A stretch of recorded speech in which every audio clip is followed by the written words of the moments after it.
po na winakahaban yung Senate President, yung Senate leader? Sorry? Your reaction po na finally we have a new Senate President, new leaders po? Very happy to be back to work. Kaya nagpapasalamat din ako kay Senator Joel Villanueva for joining us in putting the household of the Senate back in order.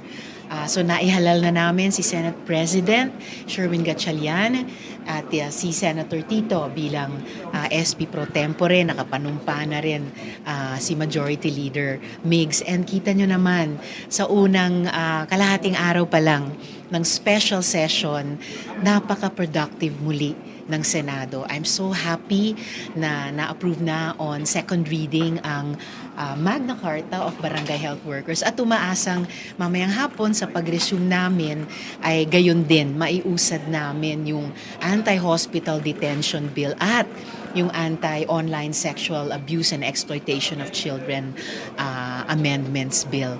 So very, very happy to be back to work at maisaayos yung aming bahay. Ano masasabi niyo lang din, walang umattend from the minority? I thought na kung hindi man lahat, na at least some of them would attend.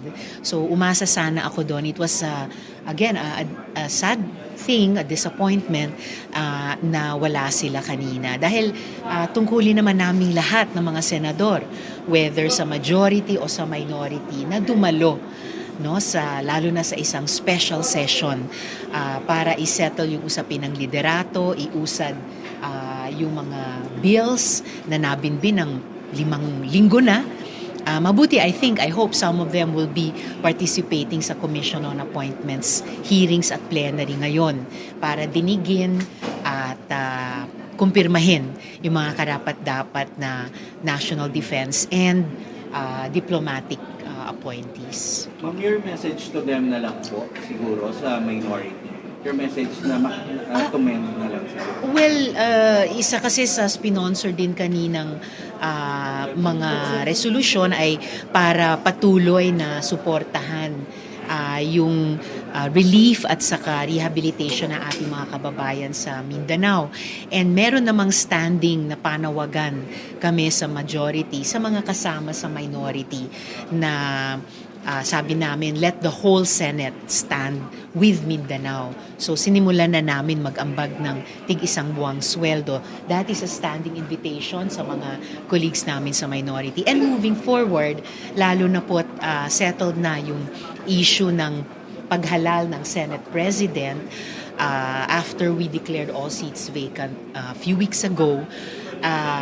So now the Senate is in order and dapat sana kaming lahat sa buong Senado, lahat ng senador, majority at minority ay magkaisa at least dun sa basic na balik trabaho po kaming lahat sa mga bills, sa pagpapatuloy ng mga investigasyon tulad sa flood control scam sa ilalim ng Blue Ribbon Committee.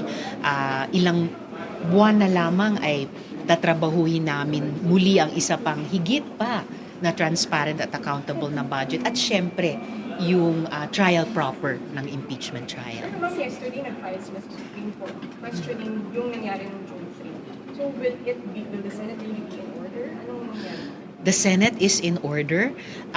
We haven't heard kung magsasalita ba ang Korte Suprema tungkol sa kasong iyon, and if so, kung ano yung magiging ruling nila. We will cross the bridge when we get there, if we get to that bridge, with all due respect sa isang separate at co-equal branch. And at the same time, as a separate and co-equal branch din, bahagi ng Kongreso, andito na nga yung mga counterparts namin mula sa House para sa Commission on Appointments, the Senate will continue its work.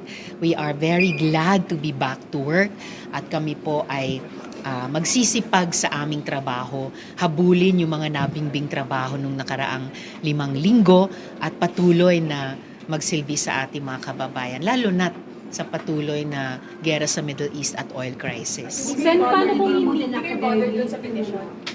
No, karapatan naman ng kahit sinong mamamayan, nagtatrabaho man sa gobyerno o hindi, na dumulog sa ating Korte Suprema. Pero today, 100% confident ang Senate na kumbaga we are back to work we are back in business, the business of legislation, at ibubuhos po namin ang aming sarili dyan. Sen, paano kung hindi magparamdam yung minority bloc? We're nearing 2 weeks na lang from the impeachment trial. Paano po ang epekto nito? Sorry, ano yung first part? Hindi pa Yung po, tanong. paano po kung hindi magparamdam ang minority bloc, malapit na pong impeachment trial? Well, ngayong araw pa lamang ay nagpaparamdam na sila, lalahok sa Commission on Appointments. It seems, kasi inelect na rin po nila, sinabit na po nila yung mga miyembro ng minority para sa Commission on Appointments, pati Senate Electoral Tribunal. So I expect lalahok nga sila sa CA hearings at plenary ngayon. As for yung impeachment trial, lahat po naman kami ay bago itong leadership change ay nanumpa na bilang senator judges. So, naniniwala ako na kahit yung mga kasama sa minority ay naghahanda ring maging impartial senator judges. About the position nyo about the numbers, do we need to lower the threshold from 16 to 24 to what? Sa impeachment trial, matter po yun na pag-usapan ng impeachment trial court mismo. Hindi po sa Senate bilang legislative body. Sa personal view. May mga lumilitaw na ilang mga legal opinions, fina-finalize din namin yung amin sa opisina ko bilang magiging senator judge din po ako. And at the right time, the impeachment trial court will have to tackle and settle that issue. I'll be ready. Can Senator Jinggoy participate in the trial given his suspension for your personal opinion? Can he participate? Baka usapin din yan para sa impeachment trial court dahil ang malinaw pa lamang sa ngayon ay yung suspension bilang senador. So probably mas proper na yung korte ang magtalakay kung may implikasyon ba at kung mayroon, anong implikasyon sa isa namang senator judge. Ma'am, comment lang sa win rate. Ma'am, comment lang sa win rate.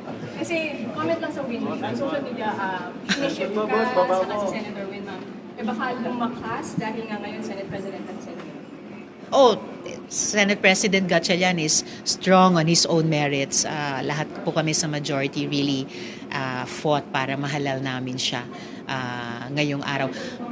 Kung may mga kababayan tayo na natutuwa sa akin, natutuwa kay Senate President, at dahil doon mas interesado sila sa trabaho namin at trabaho ng buong Senate, nagpapasalamat ako sa kanila. So hello sa mga winners, please ipagpatuloy nyo yung pagsubaybay at pagsuporta sa trabaho ng Senate.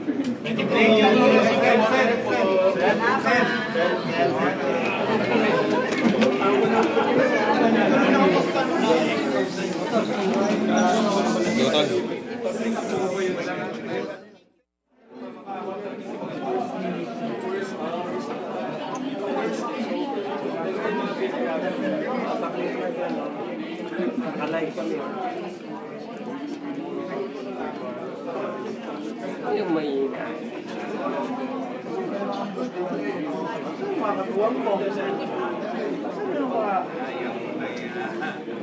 Ang baka.